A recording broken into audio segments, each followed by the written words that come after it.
औज़ुबिल्लाहि बिस्मिल्लाहिर्रहमानिर्रहीम। अस्सलाम वालेकुम स्टूडेंट। इससे पहले हमने स्मॉल इंटेस्टाइन और उसके फंक्शंस को डिस्कस किया। अब हम आते हैं लार्ज इंटेस्टाइन की तरफ कि उसके क्या क्या फंक्शन है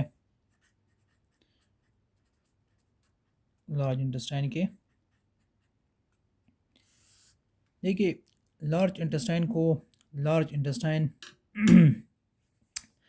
लेंथ की वजह से नहीं कहते, बल्कि उसको थिकनेस की वजह से, डायमीटर की वजह से कहते हैं। बिकॉज इसकी जो थिकनेस है या डायमीटर है वो हमारे पास ये 6 to 7 सेंटीमीटर इसकी डायमीटर है, और इसकी जो लेंथ है वो हमारे पास मतलब ये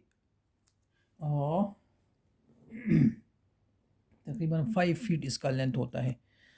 मतलब 5 फीट इसका लेंथ है। जिस तरह हमने स्मॉल इंटेस्टाइन में डिस्कस किया कि स्मॉल इंटेस्टाइन का जो लेंथ होता है वो 17 फीट है, तो तकरीबन 3 टाइम्स इसका ये लेंथ स्मॉल इंटेस्टाइन के मुकाबले में कम है। मतलब 3 times less diameter length then the small intestine. ठीक है। अच्छा, अब इसका थोड़ा सा स्ट्रक्चर डिस्कस करते हैं। तो अगर हम स्ट्रक्चर में देखें तो इसमें डिफरेंट पार्ट्स है, like it contain caecum, it contain colon, ये इसकी पार्ट्स है। इट कंटेन रेक्टम, ठीक है, और एनल कैनाल। ये 4 पार्ट्स जो है वो लार्ज इंटेस्टाइन के हैं। तो ये इसके 4 पार्ट्स हैं। अच्छा, अब इसका थोड़ा सा स्ट्रक्चर हम डिस्कस कर देंगे, इसका स्ट्रक्चर कैसे होता है। तो हमारे पास इसका जो स्ट्रक्चर है, लाइक इट इज़ लाइक, इसमें इस तरह फोल्डिंग होती है।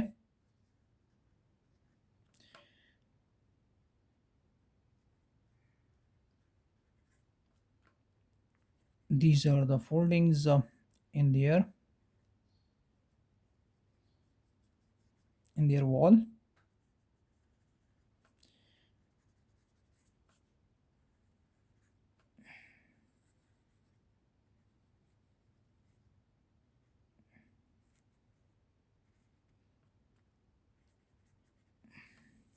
इसका कुछ स्ट्रक्चर ऐसे होता है, और इसमें ये इसके डिफरेंट पार्ट्स को डिस्कस करते हैं। इसका ये जो पहला वाला पार्ट है इसको कहते हैं, this is part is called as caecum. ये इसका पहला पार्ट सीकम है।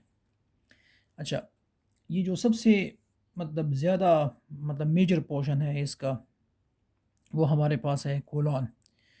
तो ये जो सीकम है इसका तकरीबन लेंथ 5 to 8 सेंटीमीटर इसका लेंथ होता है, और जो कोलान है वो सबसे बड़ा पार्ट है। लेकिन कोलान की फिर फर्दर डिफरेंट पार्ट्स है, लाइक हमारे पास ये जो कोलान है this is called as ascending Kolhan.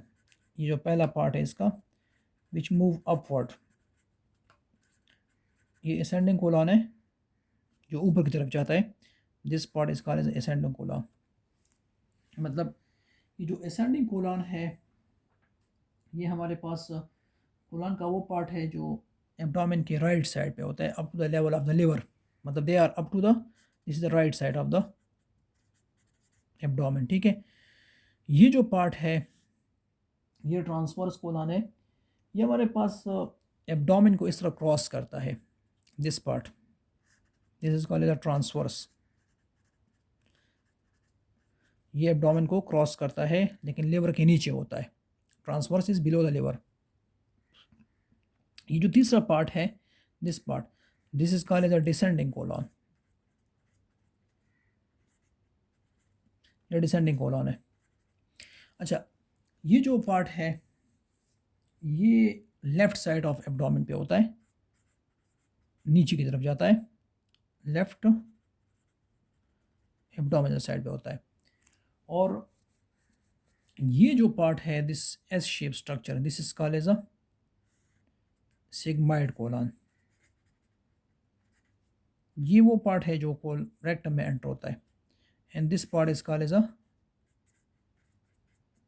Rectum. और ये जो इसके बाद जो पार्ट है वो एनल कैनाल है, और आखिर में this is called as a anus, ये जो बाहर की तरफ ओपनिंग होता है। ये इसके डिफरेंट पार्ट्स है जो फॉर एग्ज़ाम्पल इसमें इसकी कैटेगरी में आते हैं। अच्छा, अब पहले थोड़ा सा सीकम को डिस्कस करते हैं। जो सीकम पार्ट है इसके साथ इसमें जो स्मॉल इंटेस्टाइन का पार्ट है, जिस तरह इससे पहले हमने डिस्कस किया इलियम, वो इसमें ओपन होता है इस तरह। This is the ilium part of the small intestine जो सीकम में ओपन होता है, तो उसमें उसके अंदर वो जो अनडाइजेस्टेड वेस्ट है वो इसके अंदर एंटर हो जाती है। जिस तरह हमने पढ़ा कि सीकम का जो लेंथ है वो हमने डिस्कस किया कि ये तकरीबन 5 to 8 सेंटीमीटर का लेंथ होता है सीकम का। अच्छा, सीकम के साथ ये जो इसके साथ एक आउटग्रोथ अटैच होता है, एक ब्लाइंड स्ट्रक्चर होता है, मतलब ये एक ऐसा स्ट्रक्चर जो अंदर से, मतलब ये सीकम के साथ कनेक्ट तो होता है, अटैच तो होता है, लेकिन ये ब्लाइंड होता है, बंद होता है। अब ये जो पार्ट है, this part is called as a vermiform appendix, इसको वर्मी फॉर्म अपेंडिक्स कहते हैं। ये वो पार्ट है जो वेस्टिजियल ऑर्गन है, ये बात याद रखें, ये वेस्टिजियल है, ये वर्मी फॉर्म अपेंडिक्स, मतलब ये वो ऑर्गन है या वो स्ट्रक्चर है जो कोई फंक्शन अंजाम नहीं देता। मतलब वेस्टिजियल वो होता है, वो स्ट्रक्चर जो नॉन फंक्शनल होता है और मतलब रूडिमेंट्री होता है। रूडिमेंट्री का मतलब है कि स्मॉलर नॉन फंक्शनल स्ट्रक्चर जिसको कहते हैं।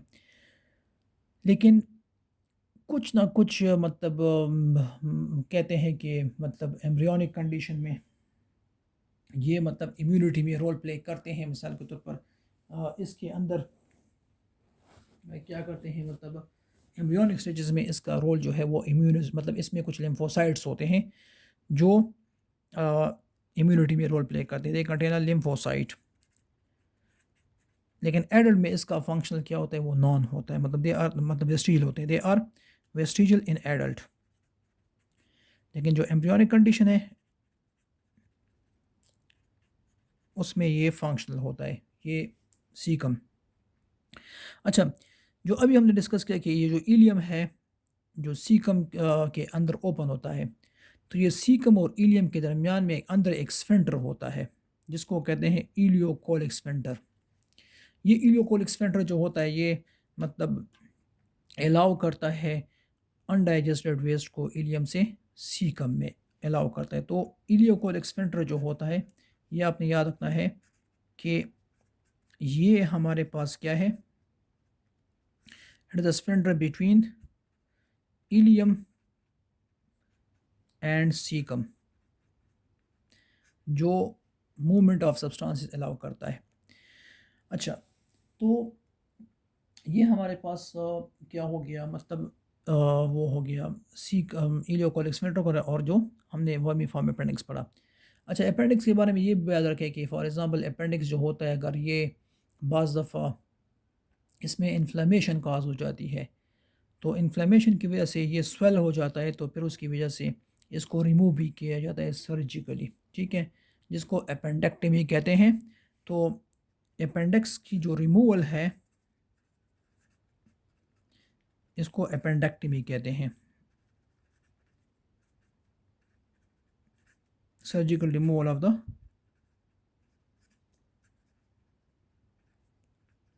ऑफ अपेंडिक्स, इसको अपेंडेक्टमी कहते हैं, ठीक है। तो ये हमारे पास सीकम का फंक्शन। अच्छा, ये जो कोलान है, कोलान ये सबसे मतलब लार्जेस्ट पार्ट है उसका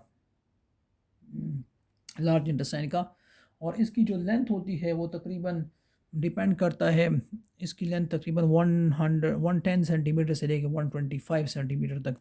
बाज़ बुक्स में इसका लेंथ 155 या 145 सेंटीमीटर भी लिखा गया है। मतलब इसमें वेरिएशन है डिफरेंट पर्सन में, तो इसका मतलब एक कांस्टेंट लेंथ नहीं होता। तो कोलन हमारे पास ये सेकंड पार्ट है लार्ज इंटेस्टाइन का, जिसका लेंथ 110 से लेकर 125 सेंटीमीटर तक भी है, और मतलब वेरी करता है, कांस्टेंट नहीं है। सम बुक्स में 145 से 155 सेंटीमीटर तक भी होता है, मतलब वेरिएबल लेंथ है मुख्तलिफ लोगों में। अच्छा, कोलन जो है इसका फंक्शन ये है कि ये तो डिफरेंट फंक्शन अंजाम देता है, लेकिन अब थोड़ा सा हमने इसमें जो पार्ट पढ़े, एक असेंडिंग कोलन है, एक ट्रांसवर्स कोलन है। असेंडिंग कोलन जो होता है वो एब्डोमेन के राइट साइड पे होता है, लेवल ऑफ लिवर तक पहुंचा होता है। ट्रांसवर्स कोलन एब्डोमेन के अक्रॉस होता है और लिवर के नीचे होता है। और डिसेंडिंग कोलन जो है वो लेफ्ट साइड पे होता है, लेफ्ट साइड ऑफ एब्डोमेन पे होता है। फिर उसके बाद सिग्मोइड कोलन आता है। जो तीसरा पार्ट है that is called as a rectum. अच्छा, रेक्टम जो है इसकी जो लेंथ होती है मतलब 11 से लेकर 17 सेंटीमीटर तक इसका लेंथ है। 11 से लेकर 17 सेंटीमीटर इसका लेंथ होता है। और रेक्टम जो होता है इसका ये काम होता है कि ये फीकल मटेरियल को स्टोर करता है शॉर्ट टाइम के लिए। मतलब they are responsible for storage of faecal material for short time, faeces को स्टोर करता है। अब इसमें मतलब ये होता है कि इसकी मतलब इसका मैकेनिज्म ऐसा होता है। तो इसका मैकेनिज्म ये है कि फॉर एग्जांपल जब रेक्टम फुल हो जाता है फीकल मटेरियल से, तो फीसिस की रिमूवल का एक स्टिमुलस पैदा होता है जिसको कहते हैं डेफिकेशन रिफ्लेक्स। वो स्टिमुलस जो होता है वो फॉर एग्जांपल फीसिस को आगे क्या करता है, मतलब जिसकी वजह से फीसिस आगे पुश होती है एनल कैनाल की तरफ, और फिर उसकी एक्सपल्शन होती है, रिमूवल होती है एनस के थ्रू। ये जो डेफिकेशन रिफ्लेक्स है ये इन्फेंट्स में, मतलब जो दूध पीते बच्चे होते हैं, मतलब या जो for example up to certain ages, ये अनकंट्रोलेबल होता है। मतलब अगर जिस तरह है जैसे ही बच्चों में ये रिफ्लेक्स पैदा हो जाते तो फीसिस की एक्सपल्शन हो जाती है, वो रिमूवल हो जाती है। लेकिन एडल्ट में ये कंट्रोलेबल है, ये बात याद रखिए। सो हमारे पास जब रेक्टम फुल हो जाता है तो इसमें रिफ्लेक्स पैदा होता है which is called as a defecation reflex. ये जो होता है दे आर अनकंट्रोलेबल, ये आपने याद रखना है इन इन्फेंट्स। लेकिन एडल्ट में ये क्या है, अप टू सर्टन टाइम जो है वो कंट्रोलेबल है, ये आपने याद रखना है। अच्छा, इसी तरह हमारे पास एक और बात भी आपने याद रखनी है। ये हमारे पास एक और रिफ्लेक्स है जो बुक में मेंशन्ड है, वो is called as a gastrocolic reflex. What is this gastrocolic reflex? Gastrocolic reflex जो है ये हमारे पास एक्चुअली पेरिस्टालसिस मूवमेंट है जीआई ट्रैक्ट में, मतलब गैस्ट्रो इंटेस्टाइनल ट्रैक्ट में, स्पेसिफिकली कोलॉन में। मतलब कोलॉन में जो पेरिस्टालसिस मूवमेंट होती है, वो जो मोटेलिटी होती है, उस मोटेलिटी को एक्चुअली कहते हैं गैस्ट्रोकोलिक रिफ्लेक्स। अच्छा, इस रिफ्लेक्स में ये होता है कि फॉर एग्जांपल जो फूड स्टमक में आता है, फूड जो स्टमक में आता है, तो उस स्टमक में स्ट्रेचिंग पैदा होती है फूड की वजह से, तो वो स्ट्रेचिंग आगे जाके पुश मतलब मूवमेंट करती है। वो जो रिफ्लेक्सिस जो होती है ये आगे जब आती है लार्ज इंटेस्टाइन की तरफ, तो उस लार्ज इंटेस्टाइन में भी ये मूवमेंट स्टार्ट हो जाती है। और ये movement for example large intestine में 2 to 3 टाइम्स पर मील होती है। मतलब जितने टाइम्स आप फॉर एग्जांपल इनटेक करते हैं फूड को, तो ये रिफ्लेक्सेस जो होती है ये पैदा हो जाती है 2 to 3 टाइम्स आफ्टर मील पैदा हो जाती है। क्यों? मतलब जो फूड आता है स्टमक में, तो स्टमक के वॉल में जो रिफ्लेक्सेस पैदा होती है, वो रिफ्लेक्सेस जो होती है वो आगे जाके फॉर एग्जांपल आगे फॉरवर्ड होती है। ये रिफ्लेक्सेस किधर आगे फॉरवर्ड होती है?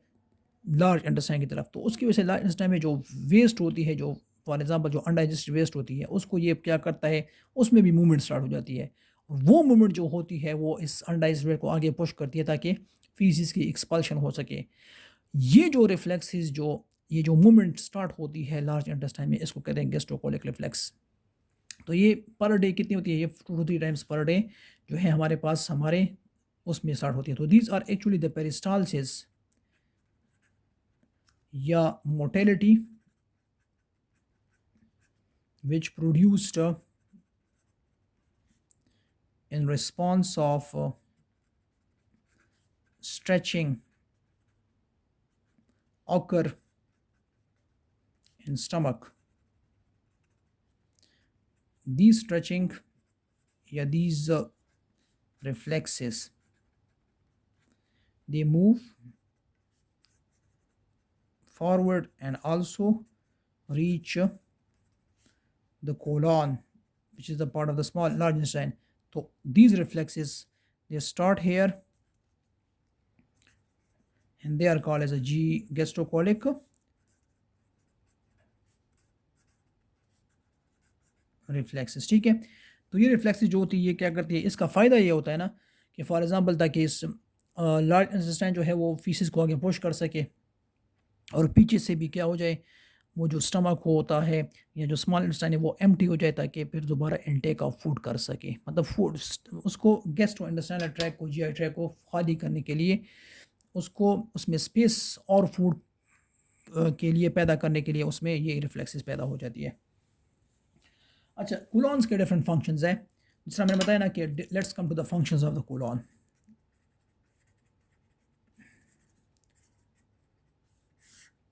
कूलॉन्स के मल्टीपल फंक्शन है। फॉर एग्जांपल, एक तो कूलॉन ये कहता है कि for example they are responsible for the reabsorption of water and different type of minerals, electrolyte, salts वगैरह। कूलॉन में ये खसूसियत है कि एक तो ये क्या करता है, ये जो फॉर एग्जांपल जो फूड रिज़र्व आती है स्मॉल इंटेस्टाइन से, मतलब जो फूड आता है, जो रिज़र्व्स वगैरह आती है, मतलब जो अनडाइजेस्टेड फूड होती है, उससे उसमें बहुत ज़्यादा वाटर होता है, उसमें सॉल्ट्स होती है, उसमें और मिनरल्स होते हैं, उसमें वाइटामिन्स होते हैं। ठीक है, वो मतलब इस सोल्यूशन से जो स्मॉल इंटेस्टाइन से लार्ज इंटेस्टाइन में आता है, उससे कोलॉन में ये वाटर मोस्टली, ये मिनरल्स मोस्टली, ये सॉल्ट्स मोस्टली, ठीक है, और जो वाइटामिन्स वगैरह होते हैं वो रीएब्जॉर्ब हो जाते हैं वापस ब्लड में।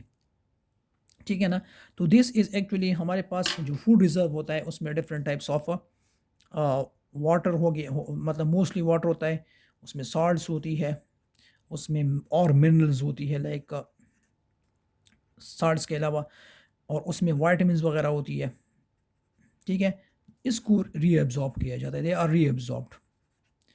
दिस प्रोसेस इस मतलब ये इसकी रीएब्जॉर्प्शन होती है क्योंकि ये बहुत ज़रूरी है ये चीज़ें बॉडी के लिए, क्योंकि अगर वाटर रीएब्जॉर्ब नहीं होगा, सॉल्ट्स रीएब्जॉर्ब नहीं होंगे तो फिर डायरिया का हो जाता है और इसी वजह से ब्लड का मिनरल्स का लेवल कम हो जाता है। इस तरह वाइटामिन जब रीएब्जॉर्ब नहीं होंगे तो बहुत सारे वाइटामिन ऐसे हैं जो फॉर एग्ज़ाम्पल वो बहुत सारे रोल प्ले करते हैं, लाइक ब्लड क्लॉटिंग वाइटामिन होते हैं, आरबीसीज़ की फॉर्मेशंस के वाइटामिन होते हैं। तो ये हमारे पास ये वाइटामिन लाइक वाइटामिन के और वाइटामिन B12 ये वाइटामिन एब्जॉर्ब होते हैं। ठीक है, इस तरह हमारे पास लार्ज इंटेस्टाइन का दूसरा फंक्शन ये है कि हमारे लार्ज इंटेस्टाइन में वाइटामिन के सिंथेसाइज होता है। वाइटामिन के जो होते हैं ये हमारे लार्ज इंटेस्टाइन में कौन सिंथेसाइज करते हैं? बैक्टीरिया होते हैं, ये बात याद रखें। Different types of trillions of bacteria होते हैं हमारे लार्ज इंटेस्टाइन में। तो this is this vitamin is synthesize by the bacteria उसको सिंथेसाइज करते हैं और इस वाइटामिन का और ये वाइटामिन वापस रीएब्जॉर्ब होता है। जिस तरह हमने पढ़ा ना कि रीएब्जॉर्प्शन ऑफ वाइटामिन भी होती है, तो ये वाइटामिन रीअब्जॉर्ब हो जाता है और ये वाइटामिन फिर ब्लड क्लॉट में इस्तेमाल होता है। मतलब ये वाइटामिन नॉर्मल ब्लड क्लॉट के लिए बहुत ज़रूरी है विटामिन के, क्योंकि विटामिन के की जब डिफिशेंसी आती है तो क्लॉटिंग टाइम जो होती है आफ्टर इंजरी, जब कहीं ज़ख़म लग जाता है, इंजरी लग जाती है, तो उसके बाद मतलब उसका क्लॉटिंग टाइम फिर ज़्यादा लेगा। तो विटामिन के जो है ये ब्लड क्लॉट विटामिन है, ये बात याद रखें नॉर्मल ब्लड क्लॉट के लिए।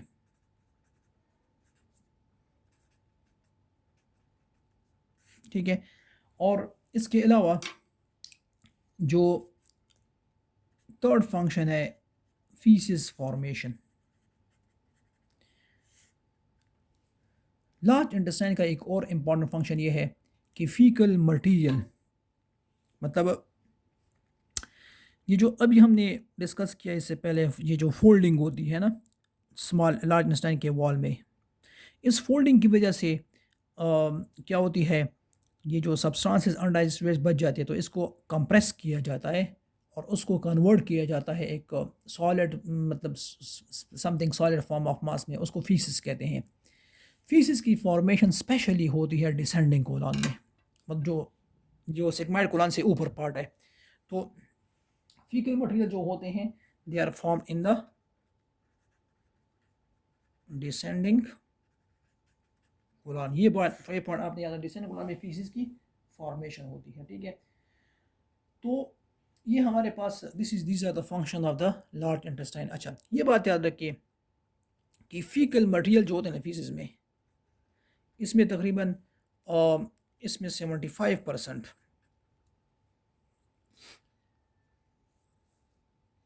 वाटर होता है, ये बात याद रखें, और 25% सॉलिड वेस्ट होती है। इस 25% में भी 1/3 जो है ये सॉलिड वेस्ट में बैक्टीरिया होते हैं, ये बात याद रखें, 1/3 बैक्टीरिया, और 2/3 जो होती है मतलब फाइबर्स होती है, डेड सेल्स होती है, हाँ मतलब डेड सेल्स होती है, ये चीज़ें इसमें, और अनडाइजेस्टेड वेस्ट होती है, ये चीज़ें जो होती है ये फीकल मटेरियल में एग्जिस्ट करती है। तो this is about the function of the large intestine. ठीक है, now come to the functions of the livers की तरफ आते हैं। लिवर को हमने पहले भी डिस्कस किया था, पैनक्रियाज को भी डिस्कस किया, लेकिन थोड़ा यहाँ दोबारा डिस्कस करते हैं कि लिवर जो होता है ये कैसा इसका स्ट्रक्चर है और कैसा फंक्शन अंजाम देता है। तो now come to the liver. देखिए, लिवर हमारे बॉडी में सबसे लार्जेस्ट ग्लैंड है, is one of the largest gland. ठीक है, तकरीबन 1.3 to 1.4 kg इसका वेट होता है, 1.3 to 1.4 kg इसका वेट है, ये बात आपने याद रखना है। अच्छा, लिवर जो है इसकी जो लोकेशन है ये डायफ्राम के नीचे है। ठीक है, और मतलब राइट साइड ऑफ एब्डोमेन में मौजूद है, लेकिन चूंकि एक बड़ा ग्लैंड है तो इसके इस तरह, for example these are the, इसका शेप कुछ इस तरह होता है।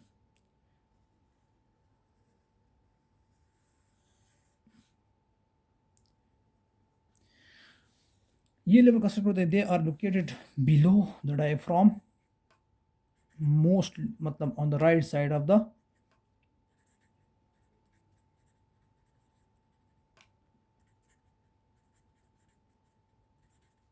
ऑफ एब्डोमेन, अपर एब्डोमेन में पाया जाता है। अच्छा, इसके ये दो मेन लूब्स है। ये जो लूब आपको नजर आ रहा है this side, this is called as a right lobe, और ये जो है ये आपके पास लेफ्ट लूब है।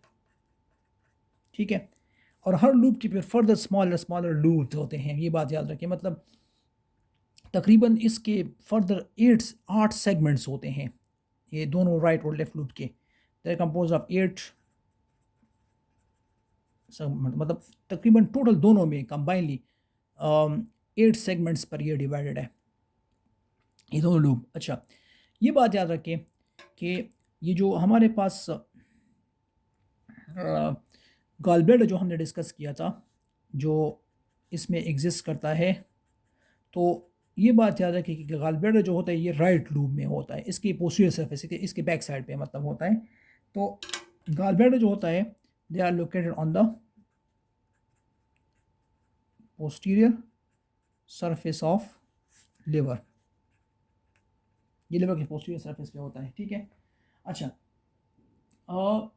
लिवर जो होता है इसका जो कलर होता है they are reddish brown in colour, reddish brown colour है, ये बात आपने याद रखना है। और लिवर जो ब्लड रिसीव करता है मतलब इसको जो ऑक्सीजनेटेड ब्लड मिलता है ये हेपेटिक आर्टरी के थ्रू मिलता है, जो फॉर एग्जांपल मेन जो सर्कुलेशन से ब्लड आती है। तो इसको इसकी जो ब्लड सप्लाई है ये आपने याद रखना है, they are supplied by hepatic artery है, जो इसको क्या करता है, इसको ऑक्सीजनेटेड ब्लड सप्लाई करता है। और एक है, और इससे जो डीऑक्सीजनेटेड ब्लड ट्रांसफ़र होता है हार्ट की तरफ वापस जाता है तो वो हेपेटिक पोर्टल वेन करता है, ये बात याद रखें। हेपेटिक पोर्टल वेन इससे डीऑक्सीजनेटेड ब्लड क्या करता है, वापस हार्ट की तरफ पुश करता है, ट्रांसपोर्ट करता है। ये वही हेपेटिक पोर्टल वेन है जो स्मॉल इंटेस्टाइन से जो फूड एब्जॉर्ब करता है वो मतलब इसके थ्रू, इस हेपेटिक पोर्टल वेन के थ्रू लिवर में वो फूड एंटर होता है। इसका मतलब है कि इसका मतलब ये है ना कि ये बात याद रखें कि जिस ब्लड वेसल्स में न्यूट्रिएंट रिच ब्लड होता है वो एक्चुअली हेपेटिक पोर्टल वेन है, क्योंकि ये स्मॉल इंटेस्टाइन से आता है, वो जो हमने डिस्कस किया था वेलाई से जो ब्लड लाता है, ठीक है। तो this is the hepatic portal when is a nutrient rich blood, लेकिन इसमें ऑक्सीजन जो है वो कम होता है, मतलब डीऑक्सीजनेटेड ब्लड होता है, ठीक है। तो इसी वजह से ये आपने याद रखना है कि hepatic portal vein are nutrient rich blood but they are oxygen poor blood, ये आपने याद रखना है। अच्छा, इसी तरह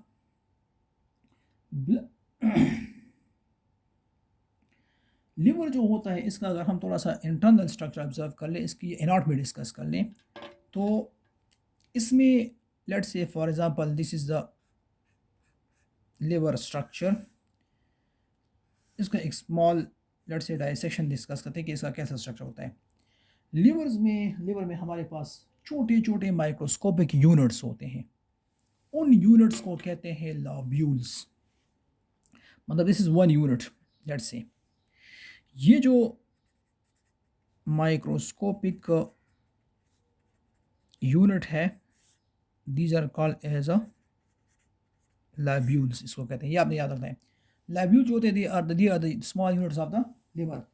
अच्छा, ये लॉब्यूल जो होते हैं ये फॉर एग्जांपल इस तरह इसका शेप होता है,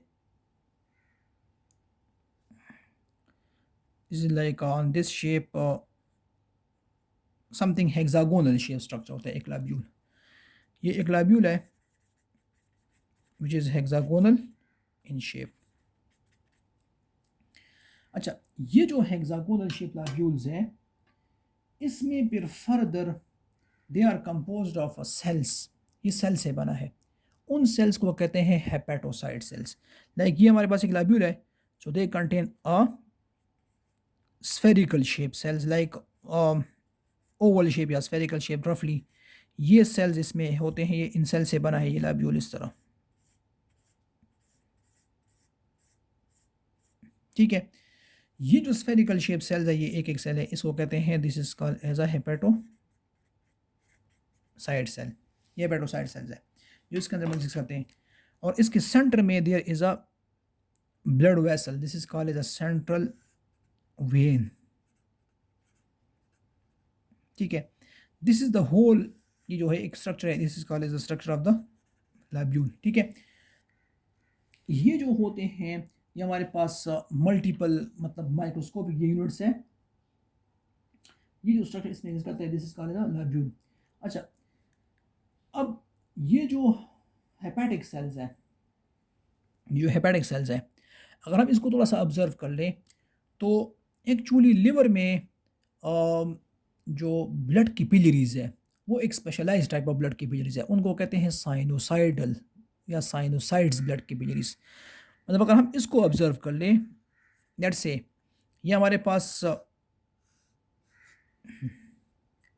एक for example these are the hepatocyte cells of the lobules, ठीक है? ये हमारे पास हेपेटोसाइट सेल्स हैं लैब्यूल्स के। तो ये जो हेपेटोसाइट सेल्स होते हैं ये क्लोज कांटेक्ट में होते हैं उसके साथ, साइनोसाइड्स के साथ, ठीक है? मतलब दीज ये जो है ये हमारे पास ब्लड कैपिलरीज दरमियान में मौजूद है। साइनोसाइडल कैपिलरीज वो कैपिलरीज होती है ना जिसमें ओपन स्पेस होता है, गैप, मतलब उस ब्लड वेसल्स के एंडोथेलियम में गैप, एक बड़ा गैप होता है, मतलब उसको कहते हैं ओपन स्पेसेस। ये जो दरमियान में ये जो स्ट्रक्चर है this is called as a sinusoidal के भी इसके साथ ये कांटेक्ट में होता है। तो इसके अंदर जो होता है, मतलब इसके साइनोसाइड के अंदर जो है ब्लड फ्लो करता है, ठीक है? ठीक है, ब्लड फ्लो करता है। और उसके अलावा ये पॉइंट भी याद रखें कि ये जो इसका जो ब्लड फ्लूइड कैपिलरीज का ये जो वॉल होता है ना, this wall is called as a endothelium. ये ब्लड कैपिलरी का जो दीवार होता है वो एंडोथीलियम होता है। और इसके अंदर एक और भी सेल्स होते हैं अंदर की तरफ, एंडोथीलियम के अंदर की तरफ एक सेल्स होते हैं, मतलब इसकी सेल को लाइनिंग करते हैं, इसके वॉल को लाइनिंग करते हैं, उसको कहते हैं कपफर सेल्स या कुफर सेल्स जिसको कहते हैं, प्रोनाउंस इसको कुफर सेल्स कहते हैं, लेकिन हम इसको मतलब बस उसको प्रोनाउंस करते हैं कपफर, लेकिन this is not Kupffer, it is a Kupffer cells, the P is silent, CKUPFFER। ये सेल्स इस एंडोथेलियम को लाइनिंग करते हैं, ठीक है? तो ये जो हमारे पास जो स्ट्रक्चर है, फॉर एग्जाम्पल देखें, ये हमारे पास एक लैब्यूल है, lobule is composed, it is a रफली हेक्सागोनल शेप, और इसमें सारा सेल्स होते हैं जिसको हेपेटोसाइट्स कहते हैं। और हेपेटोसाइट्स जो होते हैं ये क्लोज कांटेक्ट में होते हैं किसके साथ, इस स्ट्रक्चर के साथ, इस काले साइनोसाइडल कैपिलरीज के साथ। साइनोसाइडल वो कैपिलरी होते हैं जिसके दरम्यान में गैप होता है वॉल में, और उस वॉल को कहते हैं एंडोथीलियम। एंडोथीलियम के अंदर जो होते हैं इसकी सेल, इसकी लाइनिंग में एक और सेल भी होते हैं जिसको कहते हैं कफर सेल्स या कुफर सेल्स जिसको कहते हैं। ये हमारे पास लिवर का मतलब एक स्ट्रक्चर इस तरह होता है। अच्छा, लिवर के जो फंक्शंस है वो इसको डिस्कस करते हैं, मल्टीपल इसके फंक्शंस हैं, बहुत सारे फंक्शंस हैं, क्योंकि कहते हैं कि अप्रॉक्सीमेटली लिवर जो होते हैं ना बॉडी में तकरीबन 500 फंक्शंस अंजाम देते हैं। हमारे बॉडी में तकरीबन 500 फंक्शन जो होते हैं वो लिवर इसके फंक्शंस हैं। इसलिए कहते हैं कि लिवर एक वाइटल ऑर्गन है, इसके बगैर सर्वाइवल पॉसिबल नहीं है। मतलब एक पर्सन जो होता है वो लिवर के बगैर सर्वाइव नहीं कर सकता। तो ये हमारे पास लिवर के 500 फंक्शन